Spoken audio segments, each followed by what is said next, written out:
Tonight's episode is brought to you by Capitalism with a Holiday Flair, survivalfeeling.com, and you, our listeners.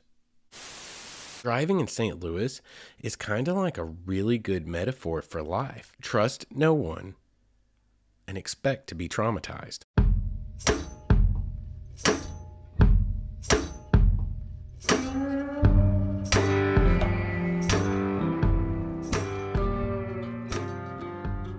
What is up, all of you wayward souls, and welcome back to the Wayward Stories podcast. Wayward Stories, for those of you who are as yet uninitiated, is the podcast where we tell stories of our adventures in the great outdoors. Adventures where we go out there and see what we can find to explore in this world, and in so doing, oftentimes discover something about ourselves. I think, truthfully, that's what most of us are doing.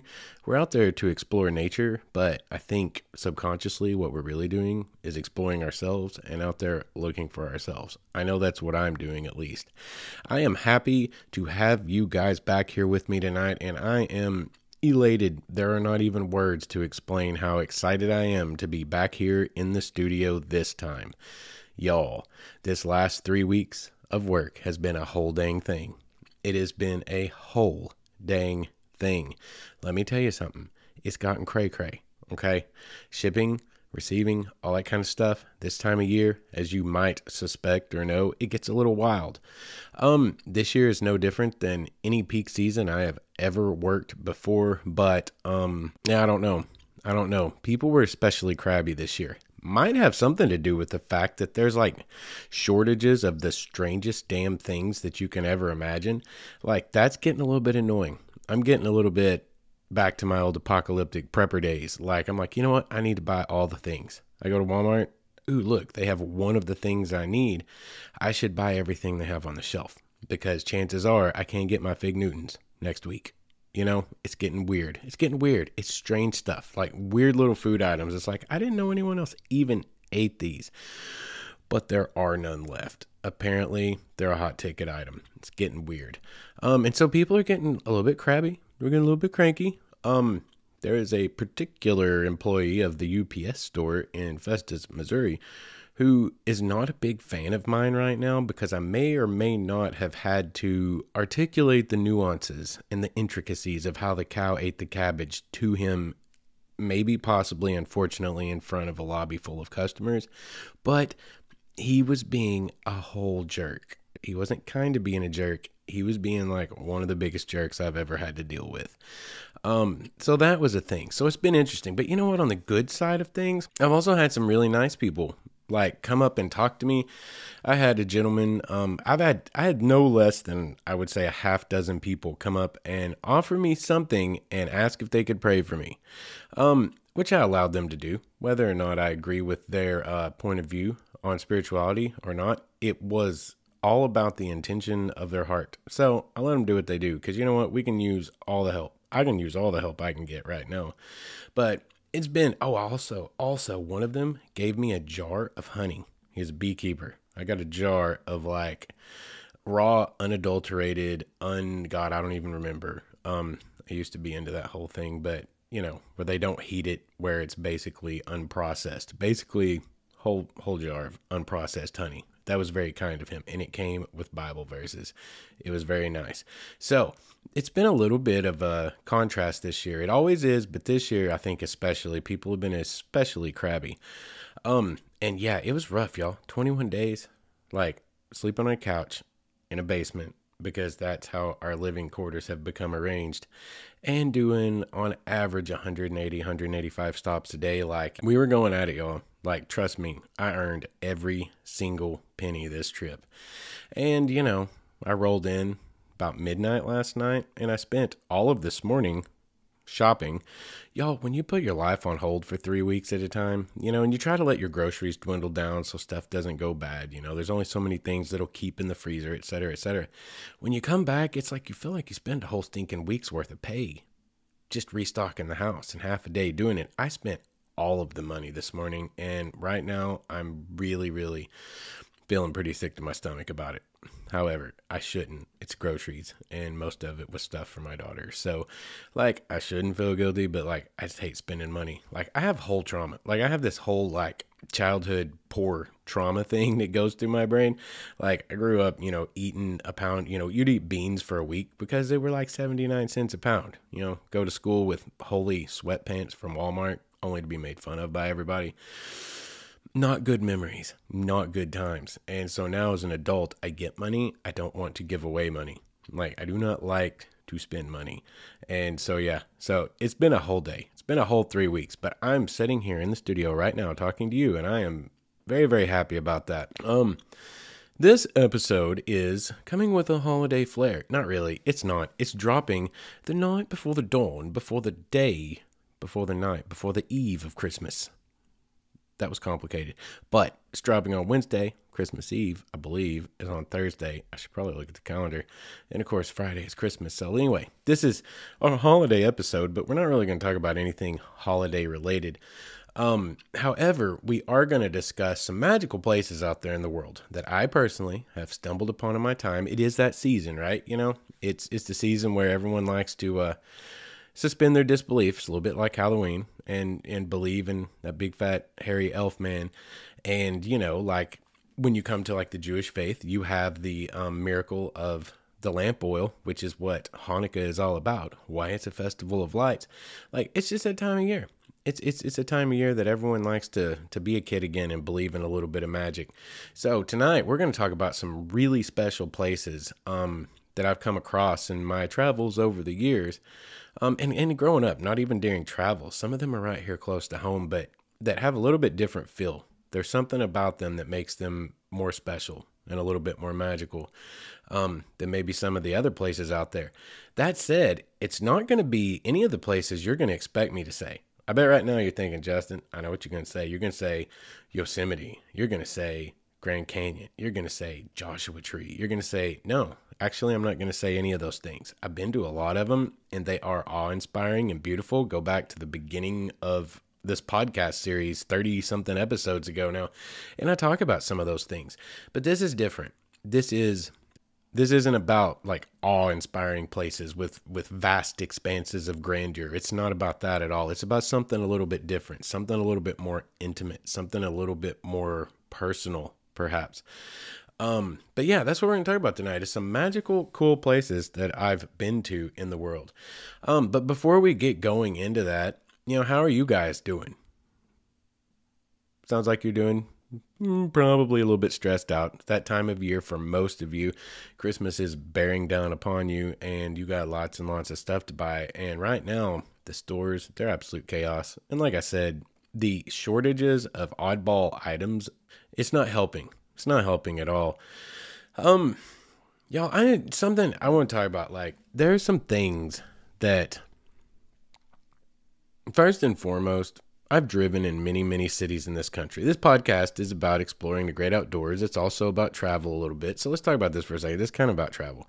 I've driven in a lot of big cities now. Like, I've delivered packages in a lot of big cities. That's not just like, scooting through on an interstate. That's like neighborhoods. That's getting into it, really learning areas and being there, being a part of it when you spend a month at a time doing that. I've been in Oakland, California, y'all. San Francisco, California. Dallas. You name the big city, but the only one I haven't really been in that's big time is probably LA. Because their traffic, they're just famous for how horrible their traffic is. But Oakland is terrible. San Fran's not great. Dallas is not great. I've been in some crazy cities. I've driven a lot of miles on a lot of interstates and a lot of cities and a lot of places. I have never been anywhere that the drivers are more aggressive than St. Louis, Missouri. Yep. Nope. I'm not kidding. I'm not kidding. And I've talked to, sometimes I'm sitting on a dock with some of these over-the-road guys. I'm waiting, or I'm doing my thing, unloading my bulk stop for this industry or commercial building or whatever. And they'll be on the dock talking long haul. And I've had more than one of them say, like, they completely agree. It's a thing. They're like, no, I hate coming here. Like drivers, it's like they literally do not fear death, and they will just ram you into the wall if they don't like what you're doing. That's not a joke. That's not a joke, y'all. Like, you don't want to road rage in St. Louis because they will flat kill you on purpose with their car, with with complete and utter disregard for their own personal well-being. Every single day there's a fatality accident. You sit there, turn on the news in the morning, eat your breakfast. They're showing you which interstate to avoid because it's completely shut down for that day's fatality accident. St. Louis is crazy. And I realized that driving in St. Louis is kind of like a really good metaphor for life. Trust no one and expect to be traumatized. And that is not a joke. Like, that's not a joke. You got to be head on a swivel. I'm glad that I drive a P1000, a 24, 26 foot long, 18,000 pound straight truck step van, because like people tend to, cede the roadway. They yield the right of way to you more often than not, because even when they want to ram you into the wall, they realize they're probably not going to win that battle. But if y'all are ever out traveling, I highly suggest just skipping around St. Louis if you have to go that way and there's any way to do it. It's pretty chaotic. Y'all, I did this thing last night where I downloaded, not last night, night before last, where I downloaded TikTok. Okay, I came up with this funny little thing, and I thought, you know what? We're going to go viral on TikTok, and then maybe more people will start listening to the podcast. And I have friends that have been trying to get me to download TikTok for a while. And anyway, I downloaded TikTok, and immediately it was an hour and a half later, and I hated myself. Like, that's not really a joke either. Like, I'm not really exaggerating that. Immediately, it was an hour and a half later, and I was like, oh my God, I just wasted my whole night on garbage. TikTok, what I saw, represents the worst of what humanity has to offer. I was like, holy crap, we care nothing. We care nothing about intelligence anymore. We're only here to be divisive, be derisive, and get laughs at other people's expense. To be fair, my friend that's tried to get me into it said, yes, but you were in the wrong feed or whatever. Somehow you were looking at the wrong things. You should look at this TikTok, this TikTok, this TikTok. And it's all science facts. It's all history facts, et cetera, et cetera, et cetera. So yeah, to be fair, I'm gonna try. But I can't promise y'all nothing. But anyway, it really messed with my head because it's like, you know what? TikTok is like the moonshine of social media. Like, you think about alcohol, it's a distillation process, right? You distill it so far and you've got whiskey, and you distill it some more and you get that, and eventually you end up at moonshine, where you're drinking basically, Satan water.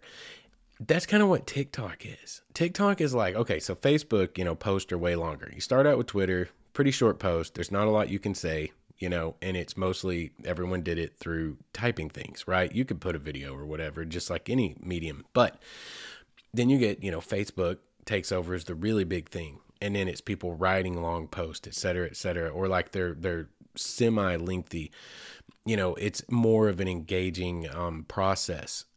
Then you get TikTok, which is like rapid fire. It's like the machine gun of social media. It's like 15, 20 seconds max. Throw it at you and shove it down your throat as fast as you can. And like, for me, I sit there and watch that for an hour and a half. I started out just like, I got to get a feel for what TikTok is like and how people use it. And at the end of it, I was like, I don't know that I even remember a single thing that I actually just watched. But I watched probably 150 things. And I don't remember any of them. And my brain hurt. And my head hurt. Like, I really felt horrible after that. So I've just decided TikTok is like the moonshine of social media. It is the highest distilled version of social media. It is the most potent concoction. Like, it's like injected straight into my veins stuff. And in a lot of ways, that's really terrifying to me. But also, I realized that, there's good and bad to everything in the world. Like, I talk a lot of crap about social media. I'm not going to shy away from that. I absolutely do. But because I actually feel that way. That just is what it is. But I also realize people use it for good. And I, can be accused of being a hypocrite because I use social media to promote this podcast and the things I want to say. But anyway, this really got in my head and I was kind of down. I was feeling pretty rough making my 6.5 hour drive home last night. It'd been a long 3 weeks. I was exhausted. I actually, you remember like 3 episodes ago, I said that occasionally I can just like dislocate my knee, just blow it smooth out. Yeah, that happened. Underweight in the back of my truck on this last trip to St. Louis. I screamed a lot. The roofer on the house next to me, I kid you not, I hear him yell at a guy and he goes, "Hey man, I think the FedEx guy is dead." Like that legit happened. And it was bad. It was a bad deal. So I'm hurting. I'm coming home. I'm feeling pretty sorry. I'm feeling pretty pitiful. I'm feeling pretty sorry for myself. Anyway, I got all this stuff in mind and I'm talking to a friend of mine and we're making this long drive back and I'm making this long drive back and I'm talking on the phone and I'm going over this stuff and something dawned on me. I realized, I don't know, I bring all of this up because I think there's a point in it that maybe you could find some value in because I did. You know, sometimes you can kind of know stuff broadly and you're like, I have an idea, but you know, this thing just is what it is and it really bothers me and I don't really understand it. I don't know how to understand it. And I got a little bit of clarity kind of on the whole thing in a lot of things, not just social media amongst other things. And I don't know, it's just a simple thing. It's not a big deal. Like I'm not bringing, you know, the cure for cancer here. This isn't like earth shattering. It's just something that I kind of realized through the course of conversation and talking out all this crap that had been built up in my brain and bothering me. From social media to anything else in the world that we have out there, from social media to our interactions every day with other people, with where we're trying to go with our, say, careers or our this or our that. Everything really comes down to, is it self-serving or is it serving others? Is it self-serving or is it a service to others? Like I get so down on social media, I can't even look at it because everything in it is very vain. It's very empty. It's very self-serving. All the stuff that's getting fed to you rapid fire, right?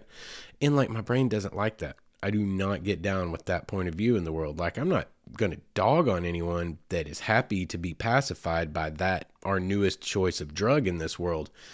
I'm really not, because I mean, you can pass your time however you want to pass your time, but it bothers me because like to me, I just feel like I'm wasting time. For me personally, I want to be learning things. I want to be understanding more if that's possible. I don't know. I feel like we have a very finite amount of time on this planet and I don't know. I want to like squeeze every last drop out of it. And to me, the more I can expand my understanding of the world, the more edified I feel, the happier it makes me, the more whole I feel as a human. So that's the kind of things I chase. So I'm sitting there looking at this TikTok and it's blowing my brain up.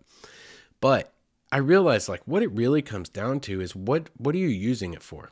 You could make the argument right now, Justin, you use social media, like I said a minute ago, to promote yourself. So you're a hypocrite. That's true. I mean, it is true technically, but I also, what I'm using this platform for, this is something I hold myself accountable to, and that's all I can do is hold myself accountable to it. But I don't want to use it for self-aggrandizement. I'm not trying to be famous. I don't want to be famous. You know, like, God, can you imagine being famous? How much crap goes with that? I don't want to be famous. I have a story I want to tell. I have a voice that I'm trying to find, and this is the best way to do it. I'm trying to build a platform for myself and others to find their truth and speak their truth. That's what I use this for. Ultimately, my honest to God, I sit here, if I'm lying, I'm dying, straight in the face. What I want is to try to find a way to help people in any way that I can, because I went through crap. Crap that I don't like to think about, and it sucked, and there was never anyone there. There was never anyone there. I remember thinking so many times in my life, why can just this once somebody not bail us out of this situation? That's what I felt like my entire childhood growing up. And now it's like, you know, I realize how bad it sucked to not have any support structure or no one coming to your rescue when you needed rescue. So in my mind, it's like, I just want to be helpful. And what I found to be the most helpful in this whole world is not throwing money at problems. It's talking about problems. It's telling stories. It's justifying and validating experiences for people. And that's just kind of the path I've gone. And that's what I'm trying to do here.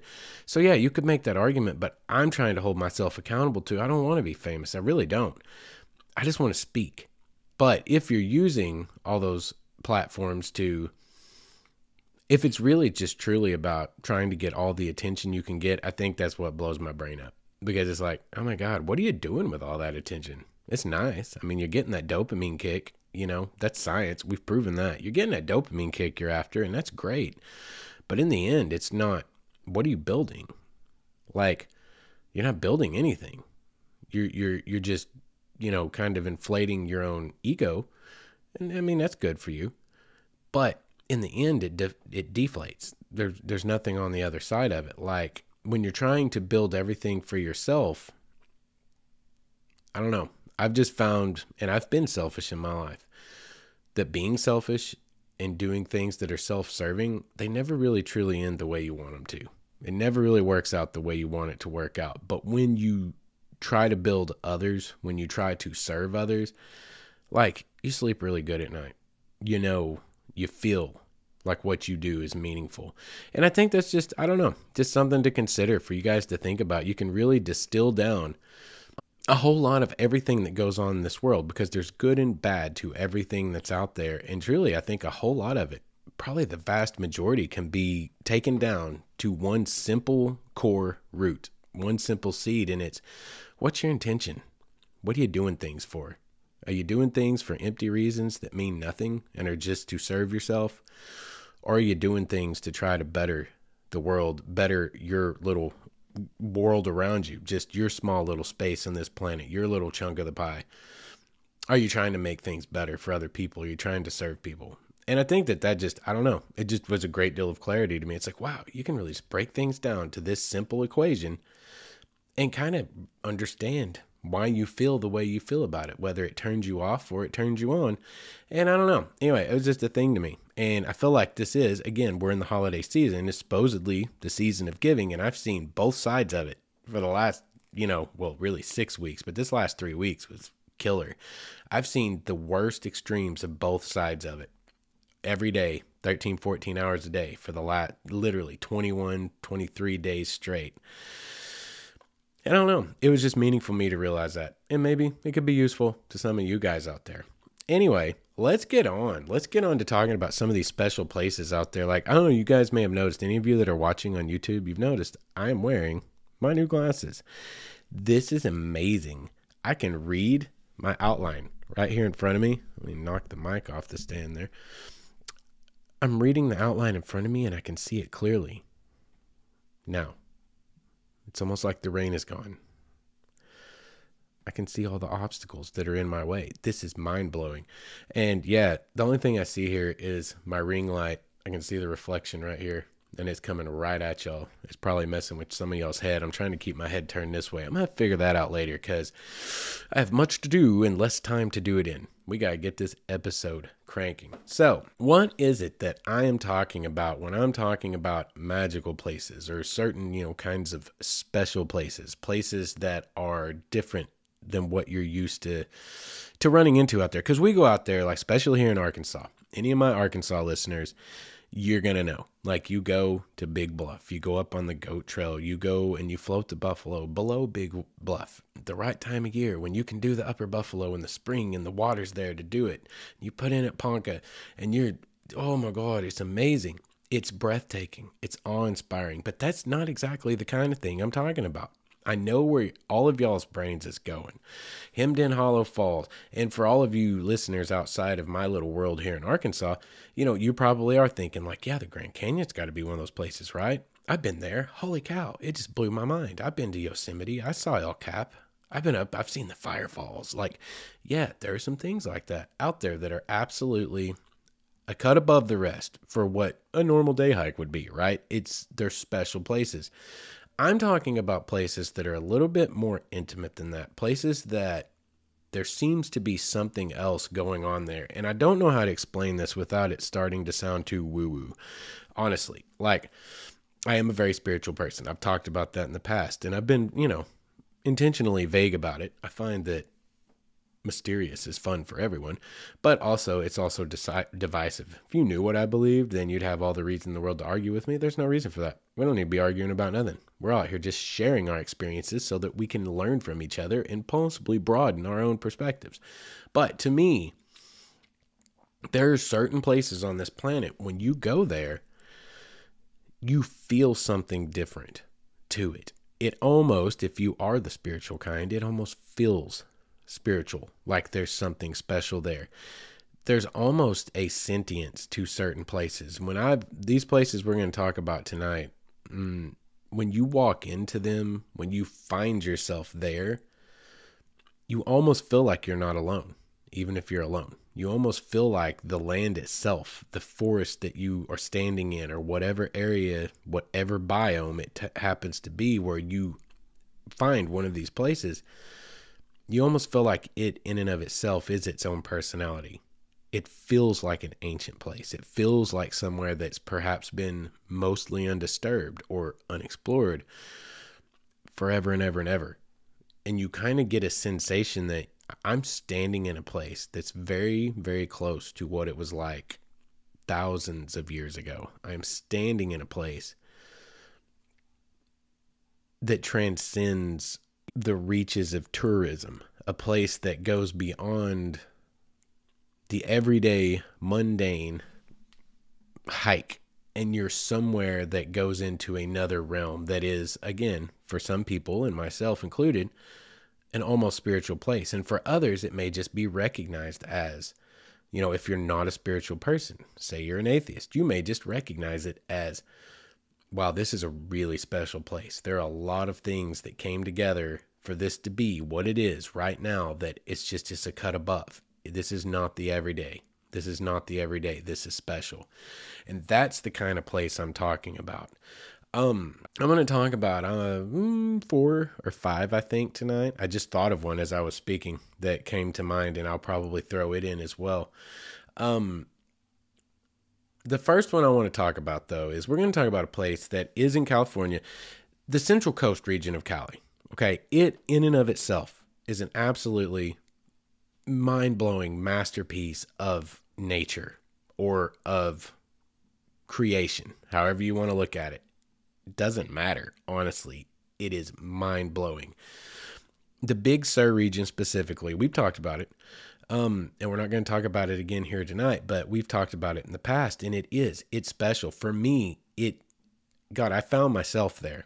I absolutely found myself there in a creek, knee-deep, Limekiln Creek, in the southernmost reaches of the Big Sur region one day in February or January. It was January, freezing to death, waded out into that creek to try to get a long exposure shot of this cascade coming down beneath the towering redwoods. And that day I knew something about me I'd been looking for forever. No matter what it affected, anything in this world, it'd never be a career, may not ever change a life. But for me, I found myself, which was simply, this is it, experiencing all of these amazing things. I'm an experiential person. I'm not a read about it person. Yeah, I like to read, and I like to read about things so that I can learn and so I can go experience it for myself. I am a very experiential person. I discovered myself right there in Big Sur. And in the Big Sur region, there are multiple places. Guys, we could make episodes for weeks, and probably will at some point as I start to run out of material, about different places I visited in my 3.5 months in that area working. But tonight what we're going to talk about specifically is a place called Uvas Canyon County Park, it's closer. It's actually Silicon Valley. It's closer to San Francisco, Santa Cruz, San Jose. It's further north than what is considered the Big Sur region. It's actually north of Monterey. It's north of Carmel by the Sea. But not very far. That's all a pretty tight little area there. The new Almaden Quicksilver mines are very close by. That's something we're probably going to talk about in the future. But Uvas Canyon County Park, in and of itself, it's literally right outside of Morgan Hill, California, which is where I spent most of my time while I was in Cali. And so it was a hop, skip, and a jump for me after work to go up and check out the waterfalls up there. And that's what it was known for, is the waterfalls. There's a whole thing going on there. They have a waterfall loop trail. They have campsites. They've got all of the things that you want to find in a county park. That's something that's going on in California that you that are not from California or have not visited California need to know. California does like county parks. Like, most of us, we have national parks, we have state parks. And if we have a county park, it's like a swing set, a broken merry-go-round, and a bunch of used syringes. Like, they actually have beautiful county parks out there that are literally like what we would consider a state park in Arkansas or Oklahoma. It's just a county park, county administered. Uvas Canyon in and of itself is one of those places that's like that, and it's absolutely beautiful. I drug my coworker one day. We were off work. It's probably a Sunday. We actually got days off when I was in Cali. Now, no matter how long you're at work, if it's 21 days, 38 days, 55 days, you just work every single day. You don't get a day off. Back then we got Sundays off, and we went up, and I drug him kind of quite literally. Like, he was like very much, he wanted to not sit at the hotel, but he also didn't particularly care for where I was trying to take him. But we went to hike up in Uvas Canyon because I found the brochure or whatever in the hotel lobby or research online, something like that. And we went up there. We waited because I went one day and the waterfalls were not running. And I went by myself that day and I didn't have any good waterfall action going on. But come the next month trip that I went back or whatever, my coworker and I are out there and we had rain for like a month. Like, it rained and rained and rained and rained. So one Sunday I was like, hey, I know where I'm going. You want to go? And he was like, yeah, I guess so. That was a big mistake on his part. For me, it was not at all. It's exactly what I was looking for. He was not pleased by the end of this trip. But we drive up to the park entrance and we pay our day fee and set out to go hiking. Now, it is pouring rain. It is a gully washer, as my mom used to say. And it has been for weeks, but it's really coming down that day. So, I mean, I busted out, had on my waterproof boots. We put on our waterproof jackets. Like, we tried as best we could to be as waterproof as possible.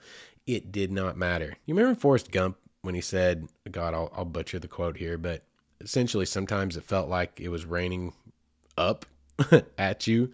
That's what it was like up there. It was like it was raining from all directions. We were soaked from head to toe before we were a quarter mile into the hike. But we made the little waterfall loop. I'm pull it up on my iPad here so I can give you guys some locations so that if you ever go out there or you are out there and have never been, you can kind of know what we were getting into.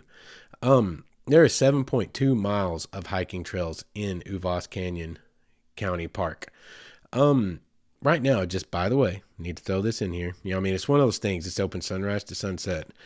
But right now, you have to make reservations. I don't know if that's a COVID restriction type of thing or what, but I did find online right now, you have to have reservations to go. So you have the waterfall loop, and then you have another trail that goes up to what is known as Triple Falls. Triple Falls is like the granddaddy there. That's the crowning jewel. If you're going to hike that, you're wanting to go see Triple Falls because it's essentially a triple falls. That's three.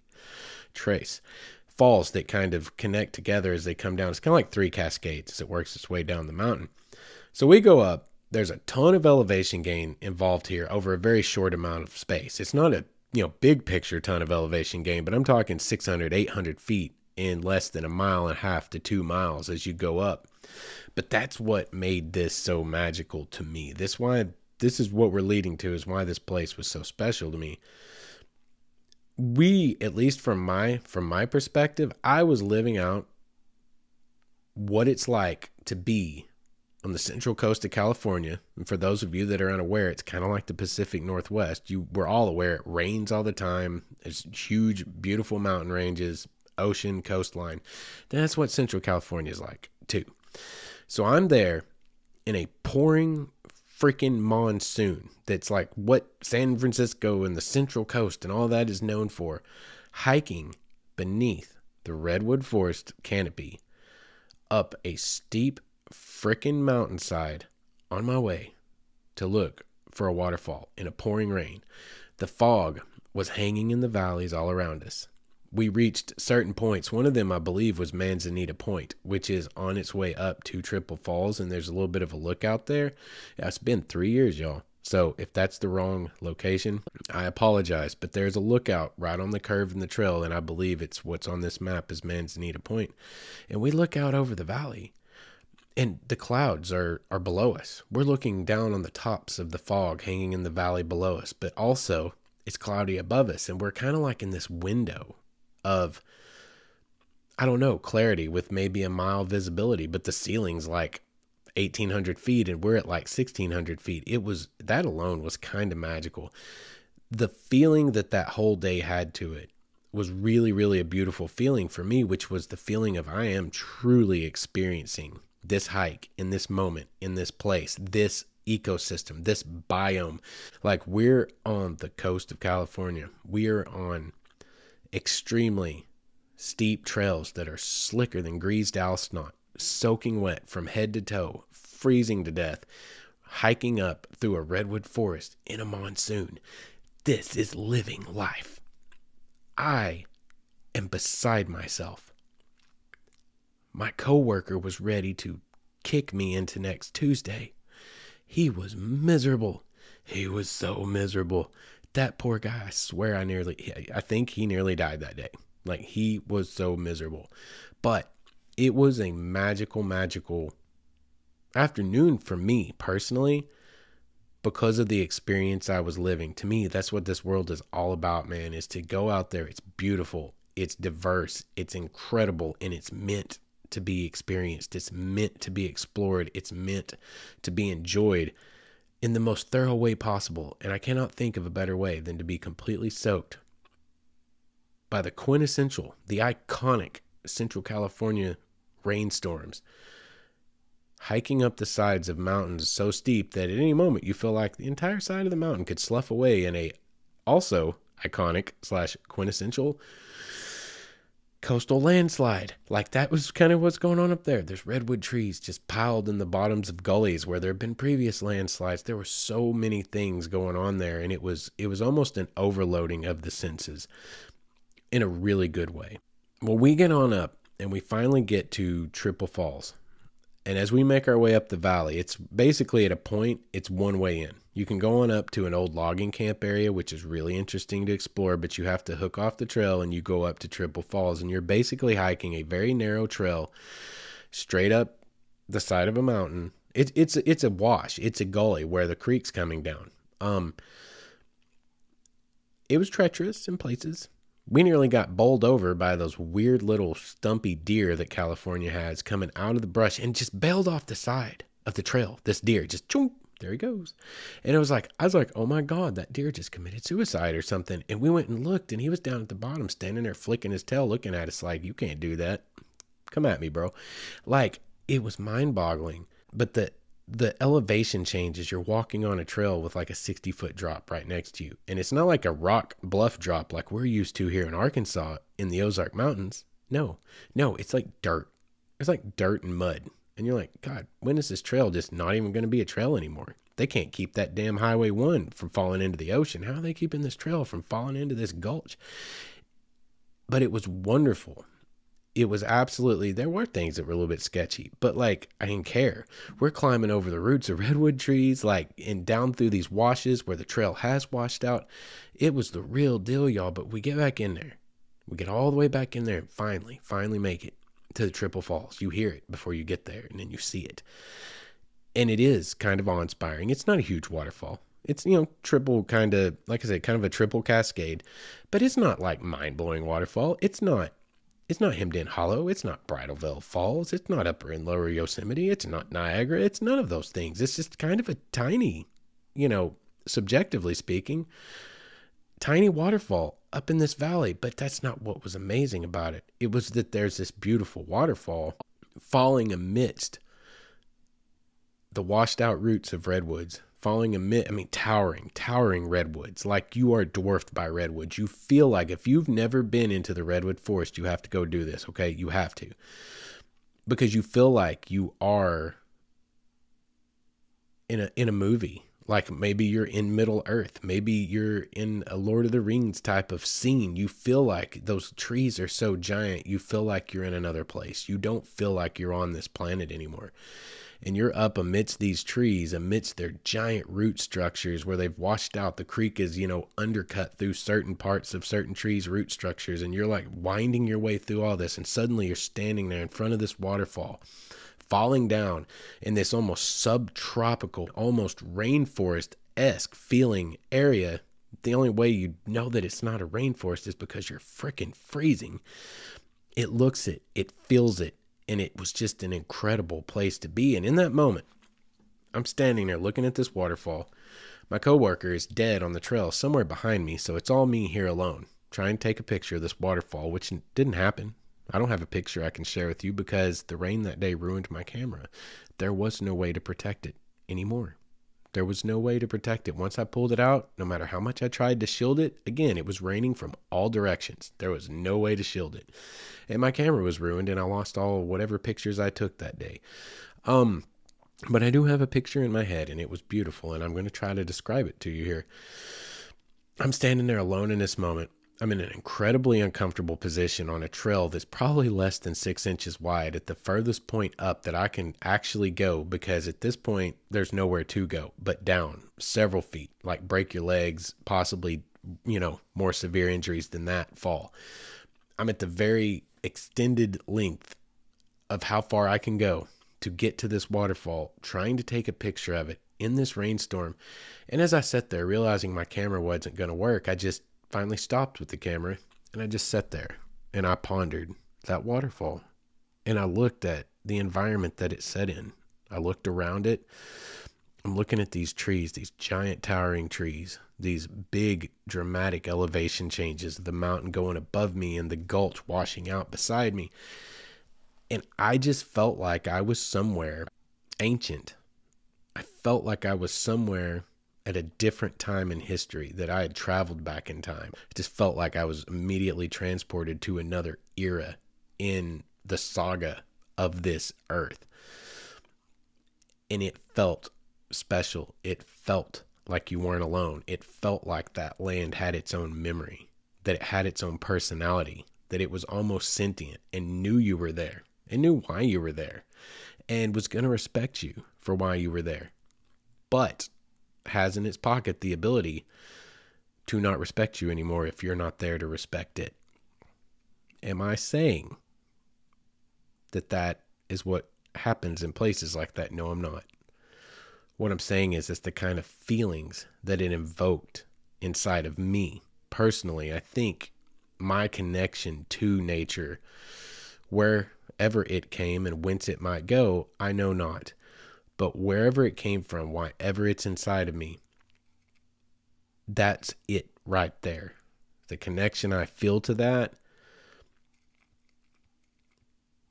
I don't know. It's a very, very special thing. It feels like a very, very special place. And I think that if any of you were to go and explore and find a great rainy day to take yourself up and go up and try to find Triple Falls within Uvas Canyon County Park, I think that you might experience a little bit of that for yourself in your own way, with your own unique twist, through your own unique filter of what it means to you to be out there.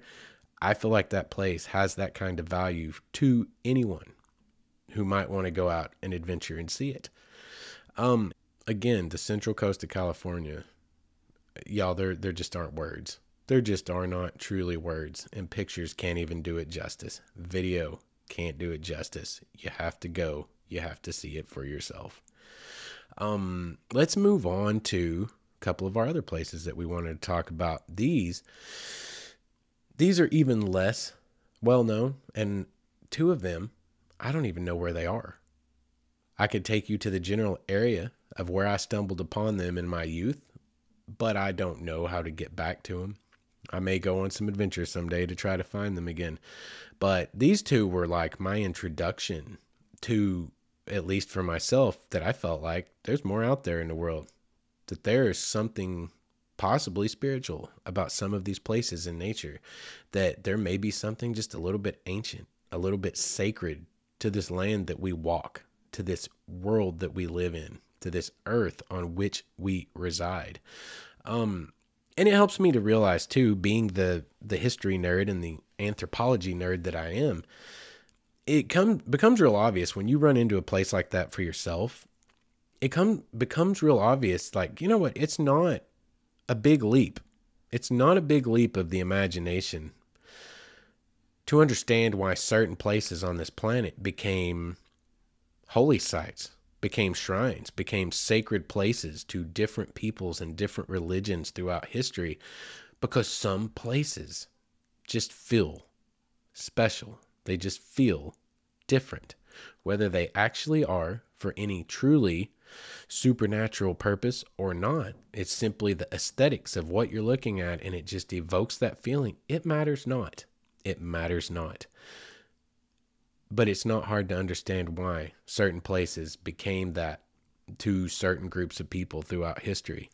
The first place that I remember, well, both of these actually exist in the Shawnee Ridges area of the Ouachita Mountains down in southeast Oklahoma specifically. These two locations are in southeast Oklahoma. The Ouachita Mountain Range spans from southeastern Oklahoma all the way through southwestern Arkansas over into central Arkansas.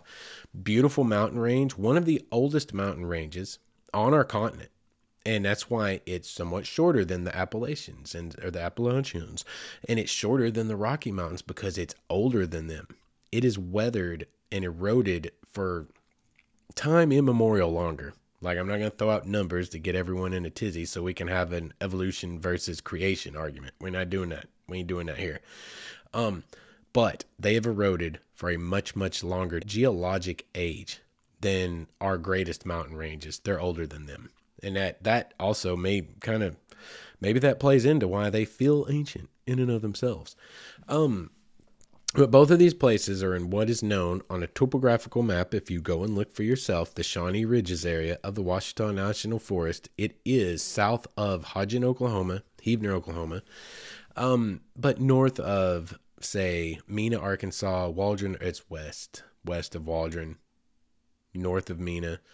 But anyway, give you an idea if you want to go look it up. Shawnee Ridges, very interesting little place. Not extremely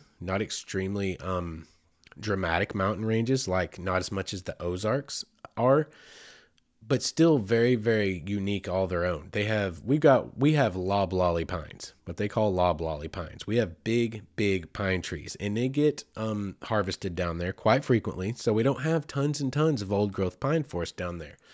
And I think that may play into what gave me the sensation that I had the first couple of times I ran into this. We would go, when I was 15 years old, I had a friend who was a year ahead of me, and he could drive before the rest of us. So when I was 15, he was 16, and a couple of our other friends were still 15. We got to go on our first solo camping trip together. And where we were allowed to go was down here in the Shawnee Ridges, because we were through the forest over old logging roads less than like 2 miles from one of my friend's grandparents' house. So there was something for all, I guess our parents felt more comfortable with that for some reason, but they let us go on our first camping trip down there. And we used to take our 4-wheelers, and we would go down there and we would ride 4-wheelers throughout all the forestry roads and up on the mountains and explore the old ponds that they had dug for the wildlife. And we'd try to fish in those ponds, and we would just go all over the mountains, all over Walker Mountain. And I'm trying to think, Blue Mountain. God, there were so many places we went and so much we explored. And that was kind of a magical time in my life. I mean, it's like your first taste of quote unquote adulthood. You got to keep yourself alive, yo. Like, you got to take food. You got to plan for that. You got to drink water and stuff. You got to not wreck your 4-wheeler doing something idiotic, which we all did at least twice in most of our teenage years. We just got really, really lucky for the most part. We had one dude that was pretty seriously injured. But we got to go out there and kind of be little adults, and we got to kind of do things we weren't supposed to do. Like, my mother has passed long since, so I can say this and not feel bad about it. Like, Mom, we weren't going night fishing. We were drinking lots of alcohol. Okay. Sorry, but that's what we were doing. Imagine teenage boys going somewhere to drink alcohol. But we could do that. We could go do the things that we weren't supposed to do. Smoke and drink and whatever, maybe, possibly, say curse words. But anyway, we would do that. But there was a day out there, and I don't remember when. I don't remember if it was early on. I don't remember if it was in the later years before, right before we quit going. I don't know where it falls, and it doesn't even matter. But there was a day where I believe it was just myself and one other friend of mine, and we were down there on solo 4-wheelers. We didn't do, back then, we didn't really have side-by-sides. They were called something different, and they weren't nearly what they are today. It's been 20-plus years now. But we were just on our 4-wheelers, and we were cruising around through the mountains, and I don't know where we were. I know where our base camp was, but I don't know where we were from it. We were just on the roads, following old logging trails, following old logging roads. We were even, I think, at one point, we found a portion of the old military trail that ran from Fort Smith, Arkansas to Fort Townsend, Oklahoma. Just based on the way it was graded and the depth of the ruts and the narrowness of the ruts. Felt a lot like a wagon road. But we were down there somewhere in the forest, traveling around on this road, this dirt road, and we come into like this big sweeping curve around the inside cut of a valley. And, we're about halfway up the elevation of the little mountain or the hill that we were on, so to speak. And the trees that we were in were ancient loblolly pines. They were not harvested and replanted growth. These were probably, and I mean, I'm looking back on memories as a child, but what I know now as an adult, most likely they were old growth forest, which is exceedingly rare in today's age to come across old growth forest, something that hasn't been harvested and replanted. They were huge pine trees, like 2 to 3 times as big at the base as the average pine tree that you're going to run into in the Ouachita Mountains. They've all been harvested, 15, 20-year cycles. They were at least twice as big at the base in circumference. They were enormously tall, towering above our heads, and we're kind of just easing our way. We weren't going hard and fast. We were just easing our way, riding our four-wheelers around this kind of big sweeping bend, and I've got these pine trees towering above me and the thick canopy at the top, which means there was very little undergrowth. Okay, and that alone is special. If you guys have ever been in a forest with a tall canopy and a thick canopy, nothing grows on the forest floor, and there's a certain magic to that. All you're looking at all of these giant tree trunks going straight to the heavens. You're in shade everywhere you are because you're beneath the canopy. But the floor of the forest is not covered in briars and brambles. The floor of the forest isn't covered in, 5 foot tall, 2-inch around saplings of undergrowth because no sun penetrates the canopy. That alone has a magical sensation to it. If you've ever gotten to experience that anywhere, it's a special place. It's a special feeling place. But that was the very first one of my entire life where I literally just stopped and I parked it and I killed my four-wheeler and I let my friend ride on up around the bend, and I just sat there for a minute and I looked all around and I felt like I wasn't alone. That was one of the first times in the forest that I felt like there was something else there with me, but I wasn't scared of it. It's not like a kid growing up and you go out hunting and you get scared. Oh my God, I feel like something's here. Like, oh, it's a mountain lion, or maybe there's a hog, or maybe there's whatever. No, this was more like there just seemed to be almost an intelligence, almost a sentience, almost a just presence.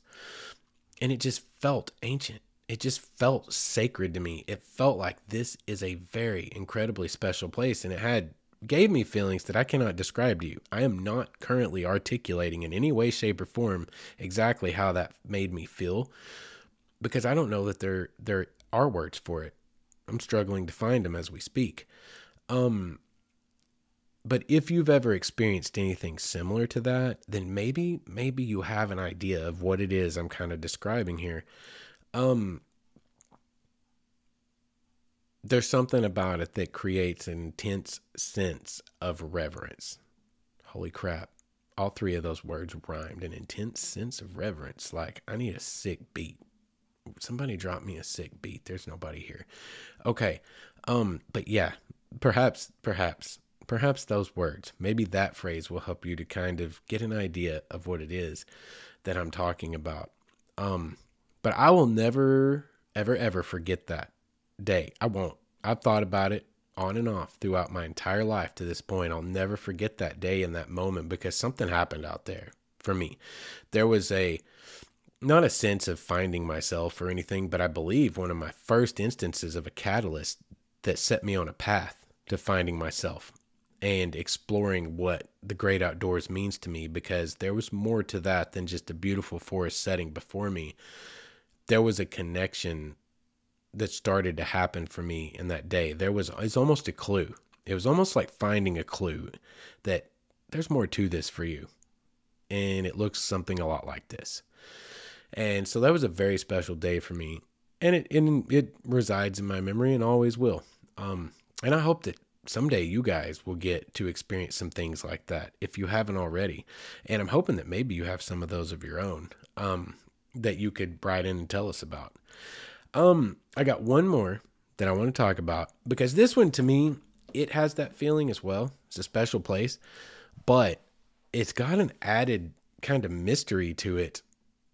And I don't know, I just think it's a fun story. I just want to tell it. I think you guys will enjoy it. By the way, for continuity's sake, I said I had 2 stories about the Shawnee Ridges. There are, but we're at 55 minutes. I've been talking for an hour.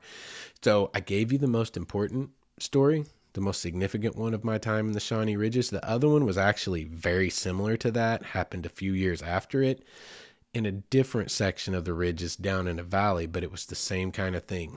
Tall, old growth pines, riding 4-wheelers, just stop and look. There's just dead silence, thick canopy overhead. It was a very similar scenario, and very similar feeling came from it. So just so you know, I skipped over one. Yeah, I didn't lie to you. I was going to tell you 2 stories, but I skipped one because we need to get on to this last one so we can wrap this guy up. In eastern Oklahoma, it's a thing called the Heavener Runestone. Some people may have heard of it. Most people have not. You'll look it up. You'll have fun reading about that. Very controversial. Very, very controversial. Very interesting thing. It's a huge slab of stone on the side of Poteau Mountain in a place where huge rattlesnakes like to reside. I'm talking like rattlesnakes that are otherworldly big, terrifyingly big. Like if one struck and bit you, it might just snap your leg in half as opposed to actually biting you. But it has runic inscriptions. However, it is debatable as to whether, because it's basically, if you accept it, Vikings made it to North America way before Columbus ever did, and way deep into the interior of North America.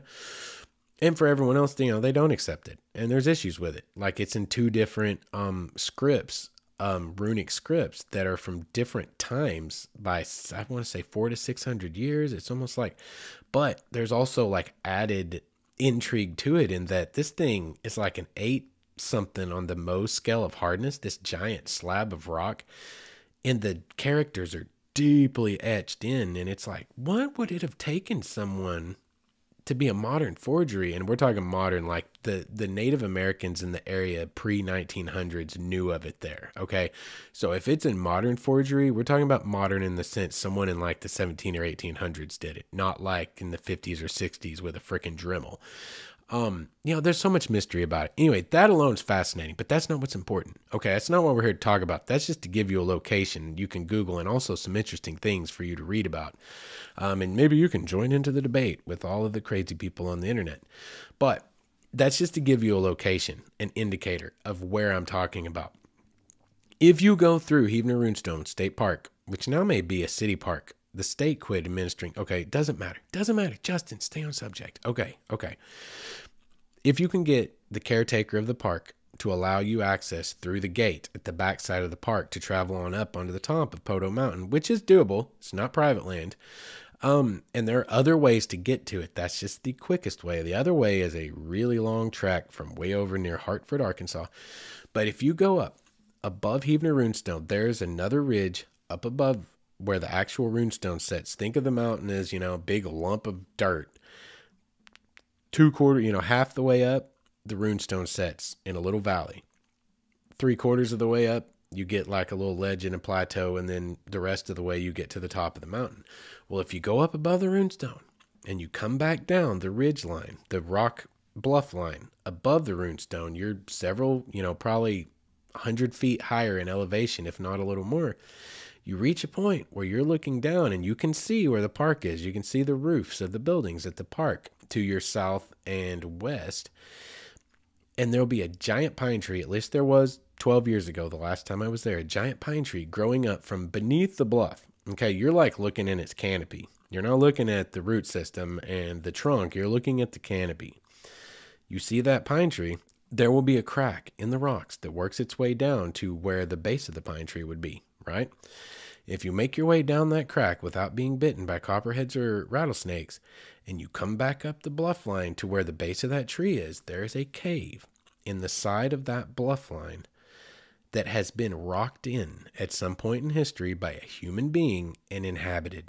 There is a fire shelf. There's like a place where you could sleep. The smoke would come out. I actually met older men after I discovered this who knew of it and said as children, they would go up there, or as young men, and they would camp in it. And they said if you built a fire on the fire shelf, what they called the fire shelf, the smoke would actually come out hundreds of feet away up the bluff line. So you could essentially be concealed. You could hide out there. No one would ever know you were there. Of course, their take on it was, oh, that was a Jesse James hideout, which just, by the way, guys, I don't want to poop in anyone's Wheaties, but just FYI, Jesse James and Belle Starr did traverse and travel all over eastern Oklahoma and western Arkansas and southeastern Oklahoma into Missouri. Yeah, they certainly did. They sure enough did. But everywhere that you've ever heard, that was a Jesse James hideout, like 99% of the time, no, it wasn't. There's very, very few places that were where Jesse and old Belle Starr hung out. But that's what they like to say it was. At the time, even then, I was like, yeah, this is probably more like indigenous peoples type of thing. Who knows how far back it goes? Other people postulate that that little cave could have been the builder of the runestone, or the inscriber of the runestone themselves, if it is indeed not a quote-unquote fake. But what's curious to me is you can't find anything about it online. I don't believe an archaeological survey of it's ever been done. I assume the state of Oklahoma is probably well aware it's there and may have done some kind of an archaeological survey, but I found through my grown-up life, as I try to explore and look into archaeological things that I happen to know exist through knowing humans and hearing stories and going and seeing that on private property with my own eyes and finding out, yeah, the state knows. The state's done some things with it, but you can't find any information about it online, because if they don't have enough money to and it's not significant enough to turn it into like a state park or something that can be protected day and night by a caretaker and an attendant, they don't want you to know where it is, because humans are crap. Okay. Humans are absolutely crap and think that somehow it's their right to completely destroy any kind of cultural heritage we have so they can put an old, a stone axe, a Clovis point. I mean, things go back as far as you want, and that they should be able to put it in a box in their drawer somewhere or on their mantle, on their fireplace. Like, that's humanity. We like to take things that aren't ours, and we like to not really care how it affects our knowledge of, ourselves, our history, our origins are found in those stories. But anyway, so I'm assuming the state of Oklahoma probably knows about this cave and its rocked in status, and that someone at some point did that. And it goes back to times where some of the old men I talked to about it, they were into their 70s and 80s, talking about them using it as young men back, and that would have been in the 30s and 40s, and them talking about their grandparents are the ones that showed them. So like, you have a certain amount of a chain of unbroken. I mean, it's not like evidence. It's not like a chain of possession and evidence, but in a way, it's an oral chain of information that's been passed down. And you can go back just a couple of generations and go, this cave has been rocked in like this for a long, long time. And that's fascinating. But I tell you all that, and I got off subject, honestly, just describing how cool this little thing is. But it had that feeling as well. When you stand there before it and you look at this cave and you turn around and you look back across the Poto River Valley, you see Wister Lake, some 20 miles in the distance over the horizon, just barely glimmering in the sunlight. And that particular day, we had a squall line of thunderstorms screaming across the valley from northwest to southeast, coming right at us. I mean, I'm talking, we're about to have a head-on collision, and you can see the rain coming across the valley at you. And I'm standing here at the base of this giant pine tree right in front of this probably ancient cave that's been rocked in by some human at some point in history. And there was very much a sense of like, this, if only these walls could talk, is kind of what comes to mind. It's like, I would love to know who lived here, what they did here, what their purpose was. Were they just surviving? Were they hiding from something? And a sense, again, of just not being alone. Just almost a place so ancient, it's like you almost feel like the land itself has a memory of all the things that came before. Is that true? No, probably not. But it just feels that way. It's that ineffable, it's that indescribable sensation that some of these places that are supremely special places on this planet exist. and makes it nearly impossible to brain words. I are not an English major. Like, it all goes away when you're trying to find ways to describe what some of the magical, special spaces on this planet feel like. To me, the only words that seem to really strike are, again, ancient and almost sentient. There's something there. There's something more there, for me personally at least. There's something more there. And that's fascinating. That's fascinating to me, and something that I want to explore further as I move forward in my life. I want to find more of these places, and I want to go back and find some of the ones I've been to again. Yeah, there are some beautiful, indescribable, ineffable, as I said, places out there, and I hope you guys will go out there and try to find some of them for yourself. And if you have found any of them already, if you have any experiences similar to what I'm talking about, and you'd like to share your story, send me an email, mywaywardstory@gmail.com. This is a great place to start to wrap it up. That's a pretty good segue, and we're over an hour. And tonight's apparently commercial-free holiday offering, because I forgot to put the commercial break in. But you know what? Big deal. It is my Christmas / Hanukkah / whatever gift to you. No commercial tonight. But if you have any stories like the one I've told tonight, or any other stories at all that you would love to share with your fellow listeners, mywaywardstory@gmail.com. If you guys would like to check out any of our other offerings, waywardstories.com is the nexus of information for all things Wayward Stories. You can find the Instagram, you can find the Twitter, the Facebook, you can find YouTube, or you can also just go to youtube.com/Wayward Stories and find the video version of this podcast you were listening to, and many of my experiential videos. I just made one 3 or 4 days ago, first time in a while, because I was off work a little early, and I went to this awesome old abandoned church in Waterloo, Illinois, and made a quick little experiential video and did some photography over there. If you want to check any of that out, waywardstories.com is the best way to do it.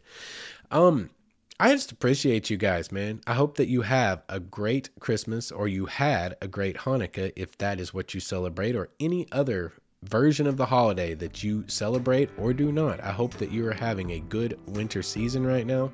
I look forward to seeing you again in 2 weeks. And until then, you guys go out there, be good to each other. Be the change that you want to see in the world.